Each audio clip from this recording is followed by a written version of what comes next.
The envelope arrived on a Monday morning. March 18, 2024. 9:23 a.m. My assistant Rebecca brought it in with my usual stack of partnership proposals, merger inquiries and strategic alliance requests. Morrison and Whitley received dozens of these every week. Smaller firms hoping to partner with one of the largest corporate law firms in the country. Most got a polite rejection letter. "These need your review," Rebecca said, setting the stack on my mahogany desk. "The Anderson Group merger is time-sensitive. And there's a partnership proposal from a small firm in Chicago that might be worth considering." Chicago. I looked up from my laptop. "Which firm?" She checked her notes. "Brennan and Associates. Mid-sized, about 40 attorneys. They're looking for a strategic partnership to handle overflow work and access our international resources." Brennan and Associates. My father's firm. I kept my face neutral. "Leave it with me. I'll review this afternoon." After Rebecca left, I stared at that envelope for a full 5 minutes before opening it. The proposal was professionally formatted, comprehensive. 12 pages detailing Brennan and Associates' practice areas, client roster, recent cases and financial projections. The firm specialized in corporate law and business litigation. Solid work, respectable if unspectacular. But the numbers told the real story. Revenue down 23% over 3 years. 3 major clients lost to competitors in the past 18 months. Aging partner demographic with no clear succession plan. Overhead costs climbing while billable hours declined. They were drowning. Slowly but inevitably. This partnership wasn't about growth. It was about survival. The proposal was signed by 3 senior partners: Robert Brennan, Thomas Mitchell and Michael Brennan. My father's name was first. Robert Brennan. The man who'd told me I'd never make it as a lawyer. Who'd skipped my law school graduation because he had a case to prepare. Who'd spent my entire childhood comparing me unfavorably to my older brother Marcus. And now he was coming to me for help. He just didn't know it yet. I picked up my phone and called Rebecca. "The Brennan proposal. Schedule a meeting for tomorrow at 2 p.m. Full presentation. Tell them to bring their senior partners. All of them. All of them." I hung up and sat back in my chair, looking out at the Manhattan skyline from my corner office on the 43rd floor. Tomorrow was going to be interesting. The problems with my father started early. I was 8 years old when I first heard him tell someone I wasn't smart enough to be a lawyer. It was at a family barbecue. July 4, 2001. My uncle had asked about my grades and before I could answer my father had laughed and said, "Katie's a solid B student. She tries hard." But Marcus has the brain for law. Got his grandfather's analytical mind. Marcus was 10. He'd won some school debate competition. My father had been talking about it for weeks. I'd gotten straight A's that semester but no one mentioned it. By the time I was in high school the comparison was constant. Marcus joined the debate team. I joined the debate team. Marcus was team captain by sophomore year, my father would say. Real natural talent. I became captain junior year. My father didn't come to any of my competitions. Marcus got into Northwestern for undergrad. I got into Princeton. Northwestern has a better pre-law program, my father said. More practical. Marcus scored a 168 on the LSAT. I scored a 172. The LSAT doesn't measure what really matters, my father told his partners at dinner. You need instincts. Courtroom presence. Marcus has that. When I got into Harvard Law, my father's response was, well, they have to fill their diversity quotas somehow. I was a white woman from an upper-middle-class family. I'd gotten in on merit. But he couldn't admit that. The breaking point came during my second year at Harvard. I was home for winter break. December 2014. My father was hosting a dinner party for his partners and their families. I was helping my mother in the kitchen when I heard him talking in the living room. Marcus is clerking for Judge Patterson this summer, he was saying. Federal appellate court. That's the kind of experience that builds a real legal career. What about Katie? Someone asked. Isn't she at Harvard Law? Katie. My father's voice was dismissive. She's doing fine, I suppose. But she doesn't have what it takes to be a real lawyer. Too soft. Too emotional. She'll probably end up in legal aid or something. Helping people with parking tickets. The room laughed. I stood in the kitchen doorway, frozen. My mother touched my arm. Katie, don't. I walked into the living room. 12 people turned to look at me. Actually, I said, my voice shaking but clear. I just accepted a summer associate position at Cravath. Starting salary of $3,800 a week. The room went silent. Cravath, Swain and Moore. One of the most prestigious law firms in the world. My father's face flushed red. Katie, this isn't the time. You're right. It's not the time to humiliate your daughter in front of your colleagues. But you did it anyway. I turned and walked out. I packed my bag, called a taxi and flew back to Boston that night. My father called the next morning. You embarrassed me in front of my partners. You embarrassed me in front of your partners. I was making conversation. You were making me the punchline. Again. I paused. I'm done, Dad. I'm done trying to prove myself to you. I'm done being the disappointment. You're overreacting. I'm reacting exactly right. Don't call me again unless you're ready to apologize. He didn't call. I graduated from Harvard Law in May 2016. Third in my class. Published in the Harvard Law Review. Job offers from 6 top firms. My father didn't come to graduation. He said he had a case to prepare. Marcus came. So did my mother, looking uncomfortable and apologetic. My father had sent a card with a check for $500 and a note. Congratulations. Hope the degree serves you well. No, I'm proud of you. No acknowledgement of my achievements. Just a generic pleasantry he could have sent to anyone. I started at Cravath in September 2016 as a first-year associate. The work was brutal. 100-hour weeks. Impossible deadlines. Partners who yelled when you made the slightest mistake. I saw associates cry in the bathroom, quit without notice, develop drinking problems. I thrived. Because every time I wanted to quit, I heard my father's voice. She doesn't have what it takes to be a real lawyer. And I worked harder. I made partner at Cravath in 7 years. Faster than average. I specialized in complex corporate litigation, representing Fortune 500 companies in bet the company cases. I won. A lot. In 2021, Morrison & Whitley recruited me as a senior partner. In 2023, at 35 years old, I became the youngest managing partner in the firm's history. Morrison & Whitley had 1,200 attorneys across 12 offices worldwide. We represented 40% of Fortune 100 companies. Our annual revenue was $3.2 billion. And I ran it. My father had no idea. We hadn't spoken in 8 years. My mother called occasionally, updating me on family news I didn't ask for. Marcus made partner at your father's firm, she told me 2 years ago. They're so proud. That's great, Mom. Your father asks about you sometimes. Does he? He saw an article about a case you won. The TechCorp merger litigation. He mentioned you did good work. How generous of him. Katie. I have to go, Mom. I'd built my career without his approval. Without his support. Without his acknowledgement. I didn't need him. But now, staring at his firm's partnership proposal, I realized I had something he needed. And tomorrow he was going to find out. Tuesday afternoon. 1:47 p.m. I was in my office reviewing the Brennan proposal one final time. Rebecca had assembled a full analysis. Financial projections, market positioning, competitive advantages, minimal, and risks, substantial. At 1:55 p.m. Rebecca buzzed me. The Brennan party is here. 3 partners. Should I show them to conference room A? Yes. Offer them coffee. I'll be there in 10 minutes. I'd learned this trick early in my career. Make them wait. Not long enough to be rude, but long enough to establish who holds the power. At 2:07 p.m. I walked into conference room A. 3 men stood up. All in their 60s, wearing suits that were expensive but slightly outdated. Men who'd been successful 20 years ago and were trying to hold on to that success. Robert Brennan. My father. 64 years old, graying hair, the same sharp eyes I remembered. He looked tired. Thomas Mitchell.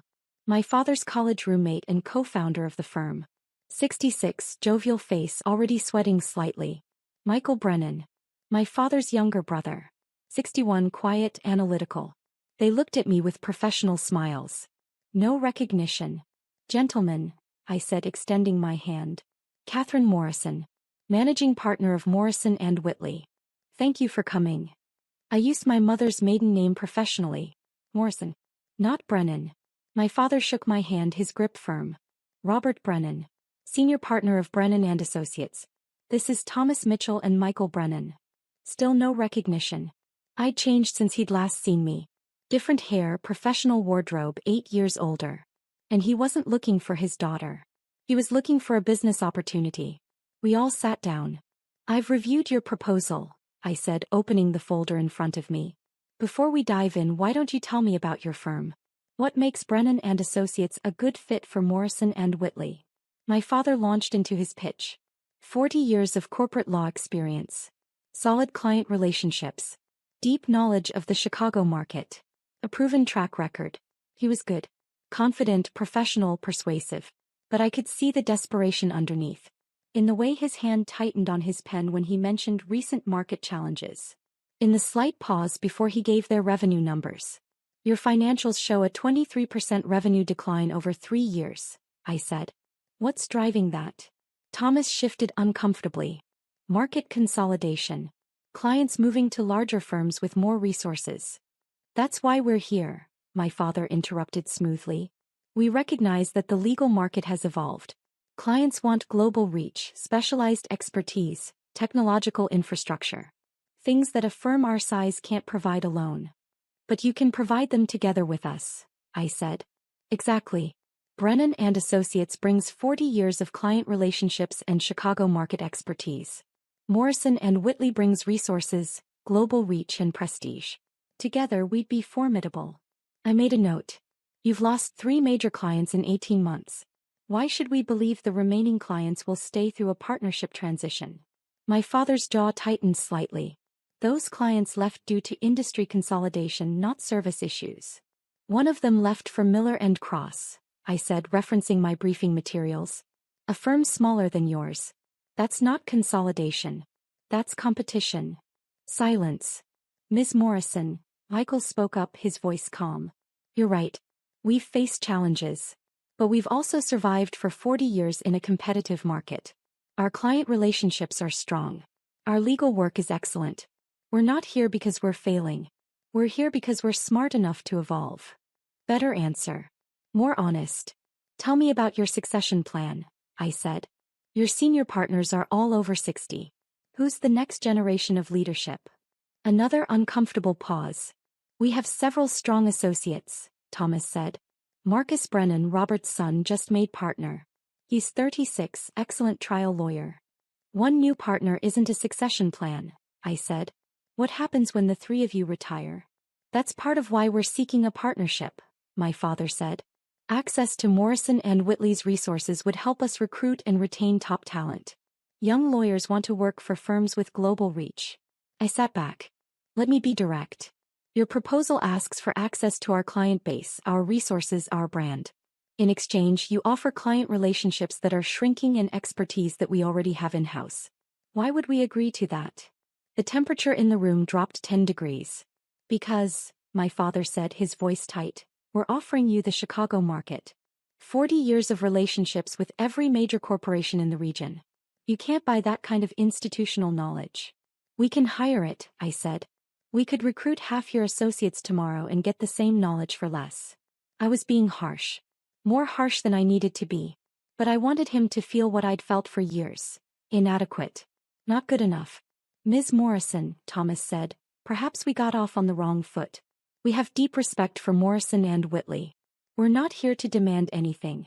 We're here to explore whether there's mutual benefit. Then let me ask you this, I said. What happens if we say no?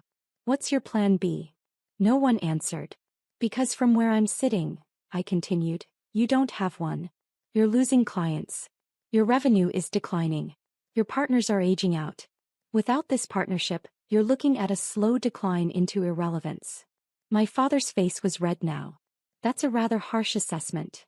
It's an accurate assessment. Your proposal's financial projections are overly optimistic. Your client retention assumptions are unrealistic. And your value proposition to us is minimal. I closed the folder. Gentlemen, I appreciate you coming in. But I don't see a fit here. Wait, my father said sharply. You're rejecting us? Just like that. Unless you have something else to add. We have 40 years of excellence. His voice was rising. We've built one of the most respected firms in Chicago. We've represented Fortune 500 companies, won major cases, trained dozens of successful lawyers. You're dismissing that because of 3 bad years. There was the ego. The inability to accept that he wasn't the most important person in the room. I'm dismissing it, I said calmly, because it doesn't meet our strategic needs. Morrison and Whitley partners with firms that bring unique value. I'm not seeing that here.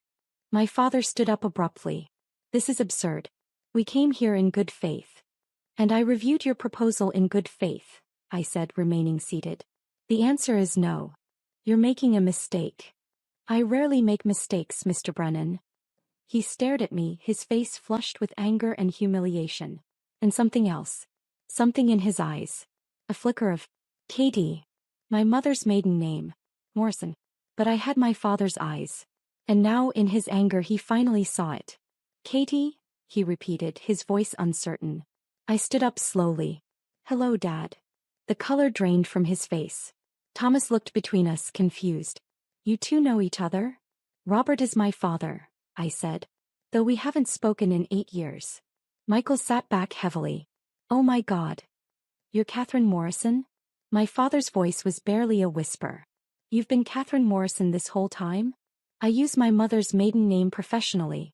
Has been my legal name for 7 years. But you're the managing partner of Morrison and Whitley? For 18 months now. Before that I was a senior partner at Kravitz. But you wouldn't know that. You haven't asked about my career since I graduated from Harvard Law. Which you didn't attend, by the way. Thomas stood up.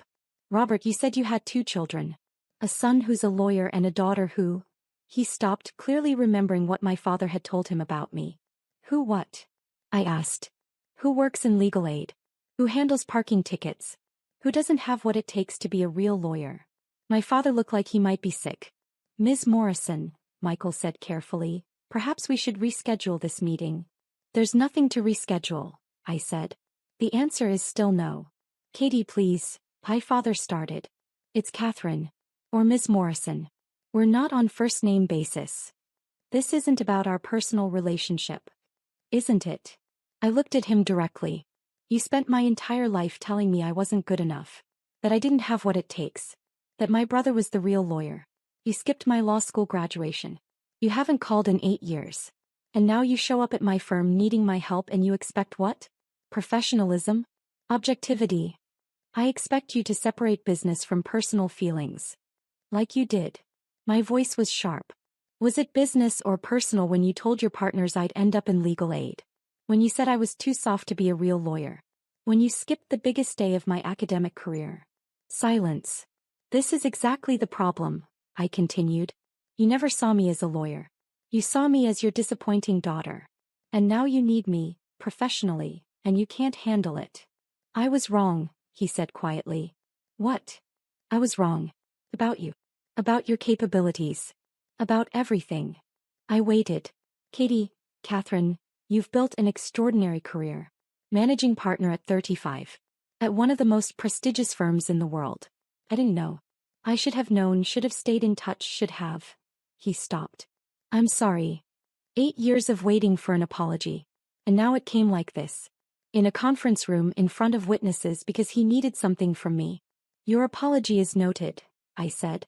But it doesn't change my business decision. Brennan and Associates doesn't fit our strategic needs. Please. My father's voice cracked. The firm is my life's work. 40 years. If we don't partner with someone, we won't survive. Then maybe you should have thought about succession planning earlier. Or client retention. Or any of the other strategic issues that are now threatening your firm's existence. You're going to let us fail? Just to punish me? I'm going to let you fail because your proposal doesn't make business sense. The fact that you're my father is irrelevant. Is it? He looked at me. Or are you enjoying this? Seeing me beg? That hit harder than it should have. This meeting is over, I said. Rebecca will show you out. I walked toward the door. Catherine, wait. I paused but didn't turn around. You're right, my father said. About all of it. I compared you to Marcus. I dismissed your achievements. I wasn't there when you needed me. His voice was heavy. I was a terrible father. And now I'm reaping what I sowed. I turned around slowly. He looked older suddenly. Defeated. I don't expect you to forgive me, he continued. I don't even expect you to help me. But I need you to know, I'm proud of you. Seeing what you've built, what you've accomplished without any help from me, I'm proud. And I'm sorry it took losing everything to say it. Thomas and Michael were staring at the floor, clearly wishing they were anywhere else. I'll review the proposal again, I heard myself say. My father looked up sharply. What? I'll review it again. Give me 1 week. If I can find a way to make it work, on terms that benefit Morrison and Whitley, I'll consider a modified partnership.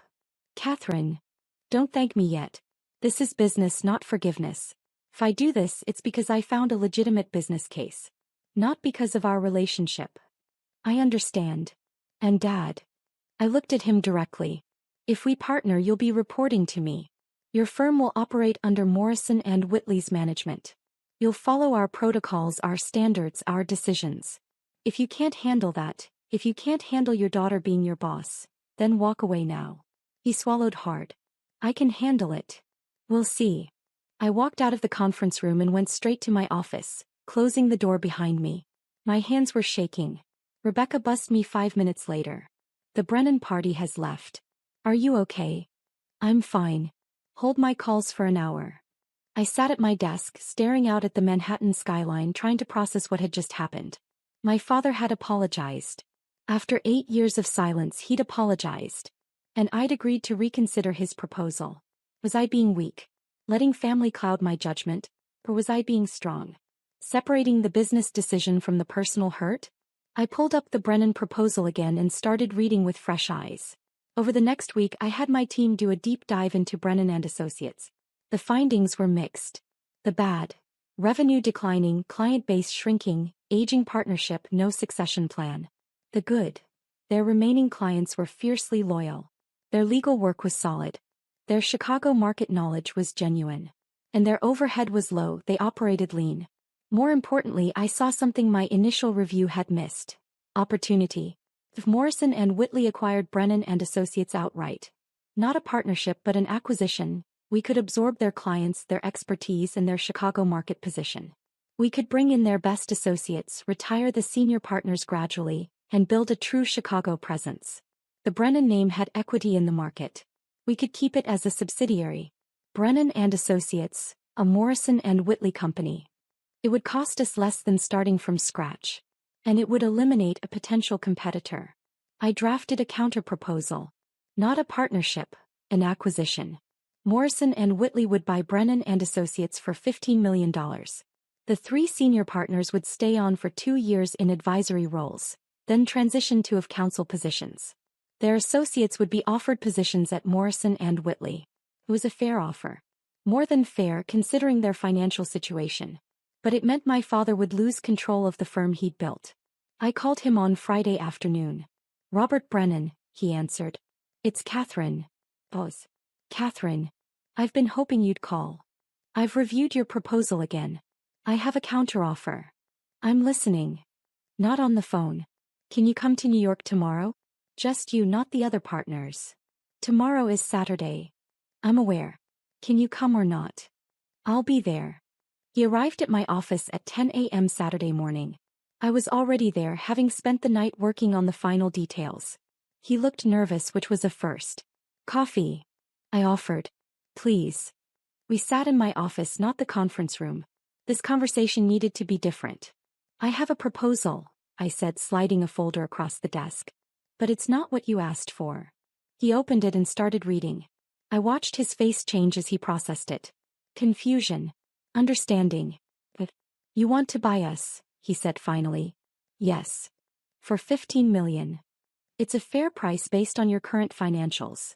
We'd lose the firm. Lose control. You'd lose ownership. But you'd save your clients, save your associates, and save your legacy. Brennan and Associates would continue under Morrison and Whitley. Your name would remain on the door. He read through the details. The 2-year transition. The advisory role. The of counsel position afterward. I'd be working for you, he said. Yes.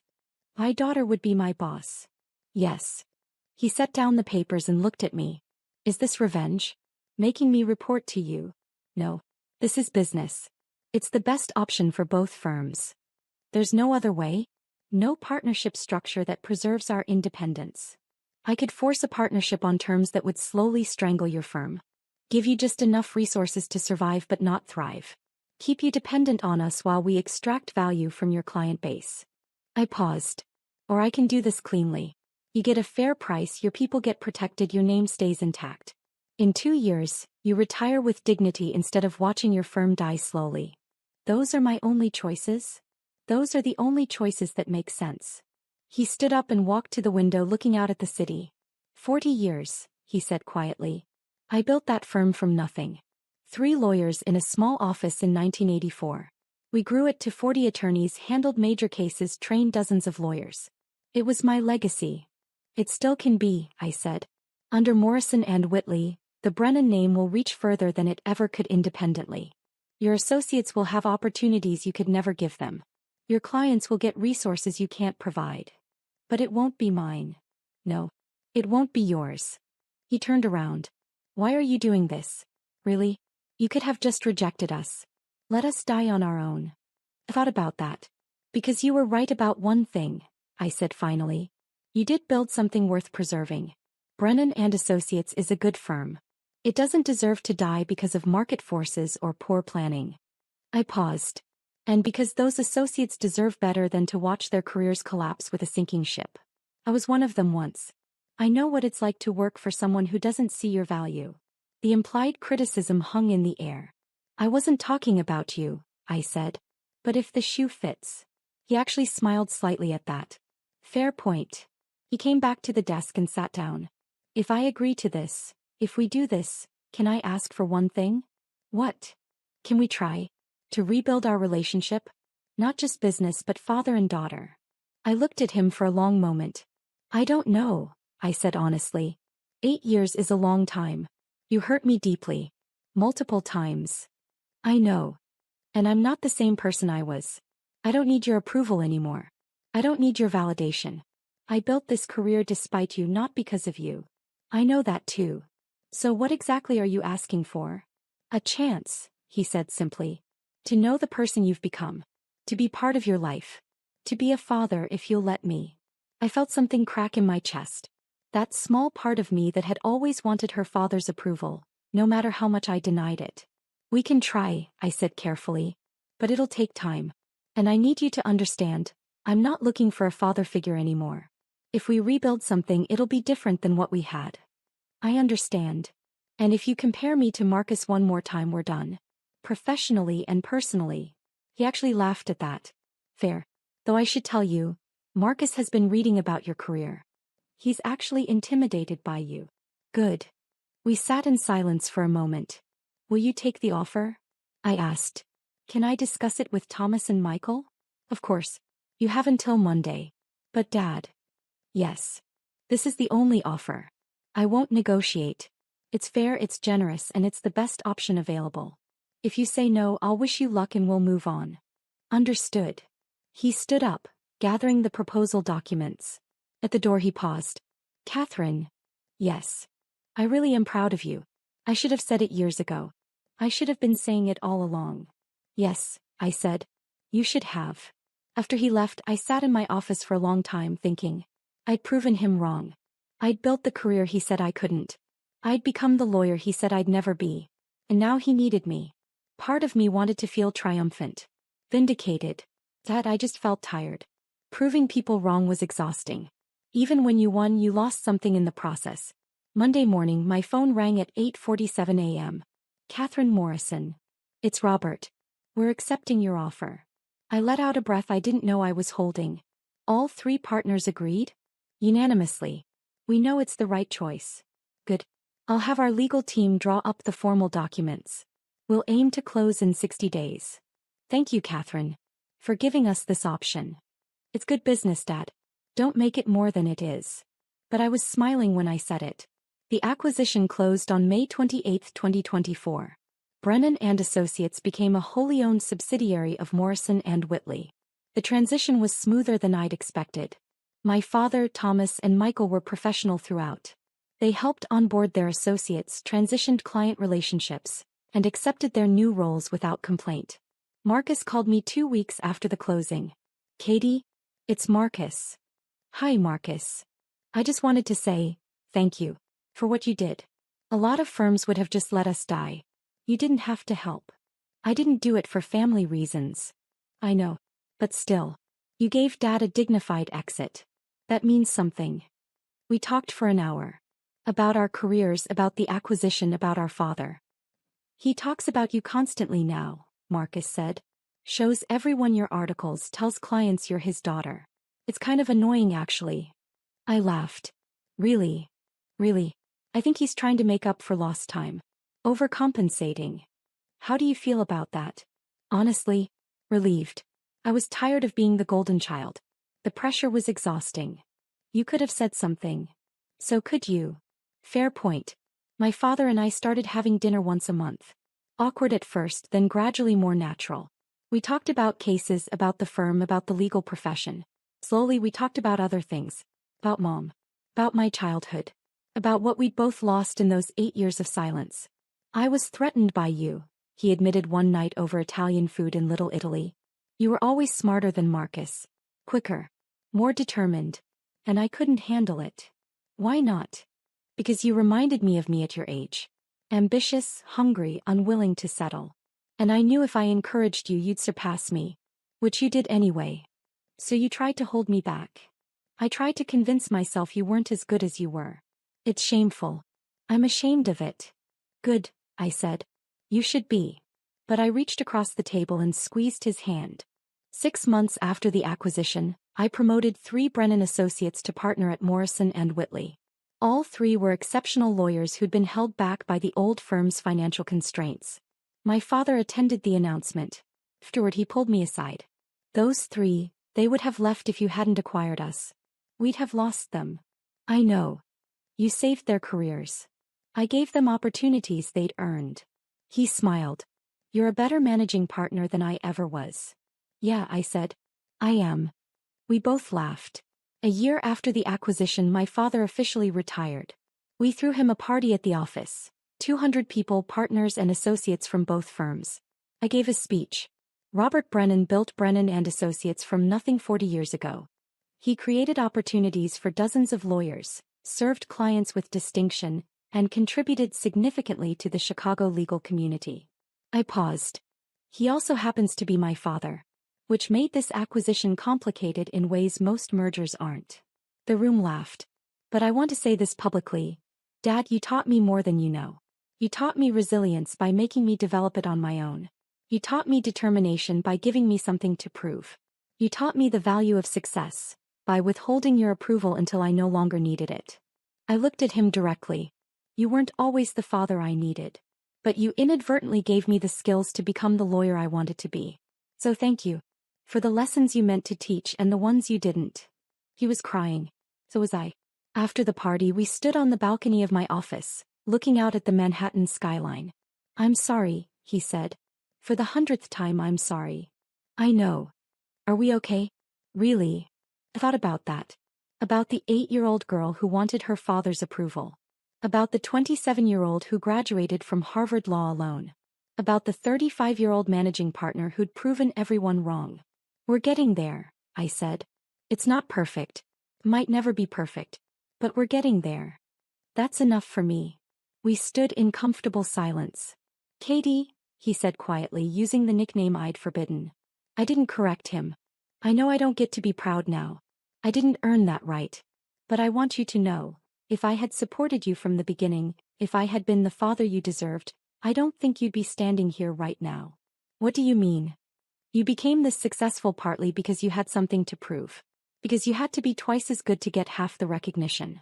He paused. If I'd been supportive, maybe you'd have been comfortable. Settled.